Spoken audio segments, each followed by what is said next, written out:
Hello दोस्तों। अंबेडकर जयंती है तो आज आपको अंबेडकर जयंती की ढेरों बधाई। महानायक कहलाने वाले डॉक्टर भीमराव अंबेडकर जी का संक्षिप्त परिचय हम जानेंगे, क्योंकि ये एक ऐसे व्यक्ति हैं जिनके बारे में अगर हम पढ़ने बैठेंगे तो शायद समय कम पड़ जाए। तो कुछ छोटी छोटी बातें जानेंगे।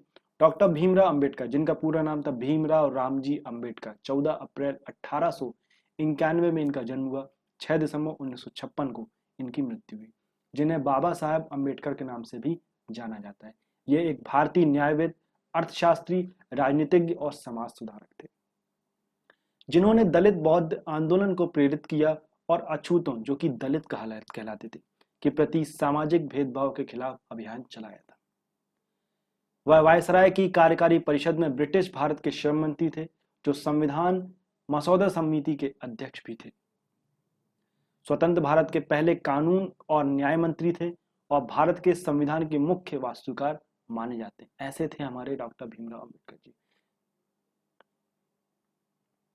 अंबेडकर जी का जन्म 14 अप्रैल 1891 को मध्य प्रांत, जो कि अब मध्य प्रदेश में आता है, में महू, जिसका आधिकारिक तौर पर अब नाम जो है डॉक्टर अंबेडकर नगर कर दिया गया, कि नगर में सैन्य छावनी में हुआ था। इनके पिताजी सैन्य अधिकारी थे, जिनका नाम था रामजी मालोजी सकपाल, और डॉक्टर अंबेडकर अपने पिताजी की 14वीं संतान थे, जो कि अंतिम संतान भी थी। उनका परिवार आधुनिक महाराष्ट्र के रत्नागिरी जिले के अंबा डावे मागदंड तालुका के अंदर आता है, जो शहर से मराठी पृष्ठभूमि का था। अंबेडकर जी का जन्म एक महार परिवार में हुआ था, जो कि दलित परिवार माना जाता था,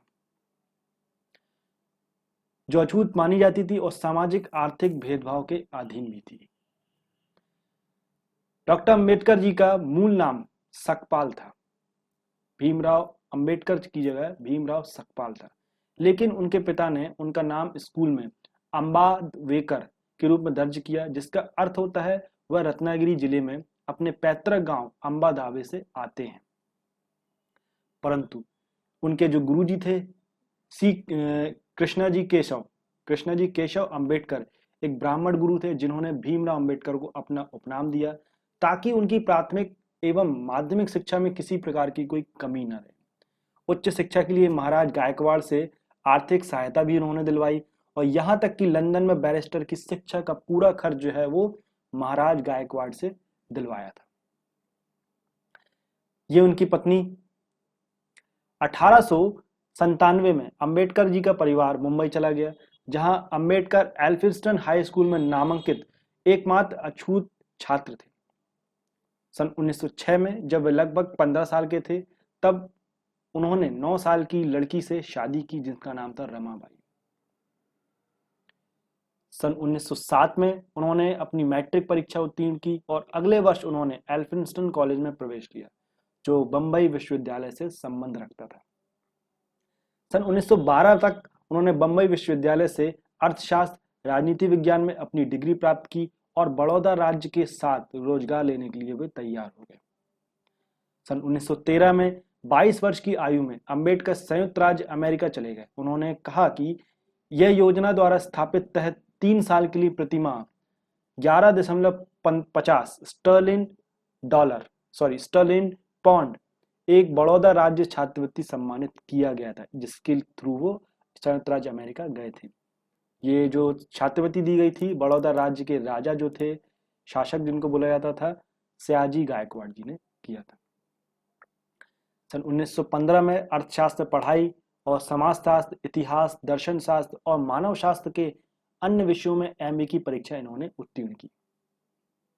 अक्टूबर 1916 में वह बैरिस्टर के लिए नामांकित बार पाठ्यक्रम में ग्रेज एक ऐसी व्यवस्था हुआ करती थी, जो कि उस समय लंदन में 4 कोर्ट हुआ करते थे। उन 4 कोर्ट में आपको नाम निर्दिष्ट होना पड़ता था, नॉमिनेट होना पड़ता था, उनमें इनको नॉमिनेट किया गया था। और एक ही समय में इन्होंने लंदन स्कूल ऑफ इकोनॉमिक्स में एडमिशन भी लिया, जहां वह एक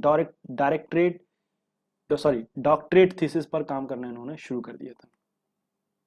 जैसा कि अंबेडकर को बड़ौदा की रियासत ने शिक्षित किया था, वे इसकी सेवा के लिए बाध्य थे। कहने का मतलब ये हो गया कि बड़ौदा रियासत ने इनको फाइनेंस किया था, पैसे दिए थे पढ़ाई करने के लिए, तो ये बाध्य थे कि उनके लिए उनको नौकरी करना पड़ेगी।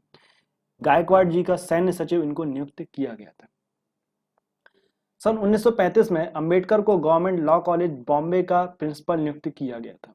वह 2 साल तक इस पद पर रहे। सन 1936 में अंबेडकर ने स्वतंत्र श्रम पार्टी की स्थापना की, जिसने 1337 और 4 सामान्य सीटों के लिए केंद्रीय विधानसभा के लिए 1937 के बॉम्बे चुनाव लड़ा और क्रमशः 11 और 3 सीटें हासिल की। 15 अगस्त 1947 को भारत की आजादी के बाद कांग्रेस की नेतृत्व वाली नई सरकार ने अंबेडकर को देश के पहले कानून मंत्री के रूप में सेवा करने के लिए आमंत्रित किया, जिसे उन्होंने स्वीकार कर लिया। 29 अगस्त को उन्हें संविधान मसौदा समिति का अध्यक्ष नियुक्त किया गया और भारत के एक नए संविधान को लिखने के लिए विधानसभा द्वारा नियुक्त किया गया था, जिसको संविधान सभा भी बोला जाता था। अंबेडकर ने भारत के संविधान के अनुच्छेद 370 का विरोध किया था, जिससे जम्मू और कश्मीर को राज्य को एक विशेष दर्जा देने की यहाँ पे बात कही गई थी। तो बात ये आती है कि अंबेडकर जी ने 370 जो धारा है, अनुच्छेद 370 जिसको बोला जाता है, इसका विरोध किया था। अंबेडकर जी की पहली पत्नी रमाबाई का लंबी बीमारी के बाद निधन हो गया 1935 में। अभी आपने इसके पहले जो फोटो देखी थी वो पहली पत्नी की थी। 1935 में उनका निधन हो गया। उसके बाद 1940 के दशक में उत्तरार्ध में भारत के संविधान के मसौदे को पूरा करने के बाद वह नींद की कमी से बहुत ज्यादा पीड़ित थे। आइसोमनिया उनको हो गया था, उनके पैरों में न्यूरोपैथिक दर्द था और इंसुलिन और होम्योपैथिक दवाई वे ले रहे थे। वह इलाज के लिए बॉम्बे गए और वहां डॉक्टर शारदा कबीर से मिले, जिनसे उन्होंने 15 अप्रैल 1948 को नई दिल्ली में अपने घर पर शादी कर ली। आप फोटो देख सकते हैं डॉक्टर अंबेडकर जी के साथ में इनकी पत्नी, जिनका पूर्व नाम था शारदा कबीर। बाद में उन्होंने सविता अंबेडकर के नाम को अपनाया और जीवन भर उनकी देखभाल की। अंबेडकर जी ने सिख धर्म में धर्मांतरण करने पर विचार किया, जिससे उत्पीड़न के विरोध को प्रोत्साहित किया जा सके, और इसलिए अनुसूचित जातियों के नेताओं से अपील भी की। लेकिन सिख नेताओं के साथ मुलाकात के बाद उनको निष्कर्ष निकाला उन्होंने कि उन्हें सिखों का दूसरा दर्जा मिल सकता है। कहने का मतलब ये हुआ कि उनको ये लग रहा था कि अगर मैं सिख धर्म में जाता हूं तो मैं मूल रूप से सिख नहीं कहलाऊंगा, मुझे कन्वर्टेड कहलाया जाएगा, मैं कन्वर्टेड कहलाऊंगा। तो ये उनको ये बात खटक रही थी।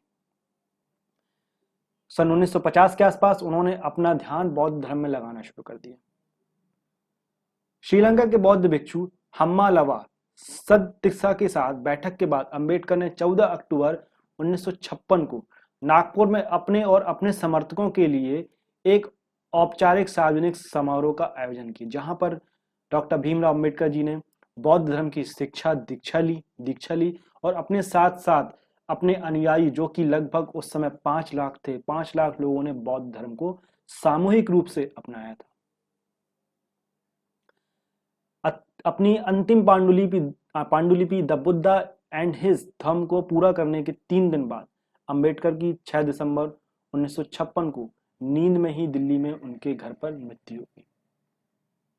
7 दिसंबर को दादर चौपाटी समुद्र तट पर एक बौद्ध दाह संस्कार का आयोजन किया गया था, जिसमें आधा मिलियन लोग इकट्ठे हुए थे, जो कि दुखी थे बहुत ज्यादा। तो 7 दिसंबर को एक सामूहिक बौद्ध दाह संस्कार का आयोजन किया गया था मुंबई के दादर चौपाटी में। तो दोस्तों, ये तो हमने देख लिया डॉक्टर भीमराव अंबेडकर जी के बारे में कुछ बातें।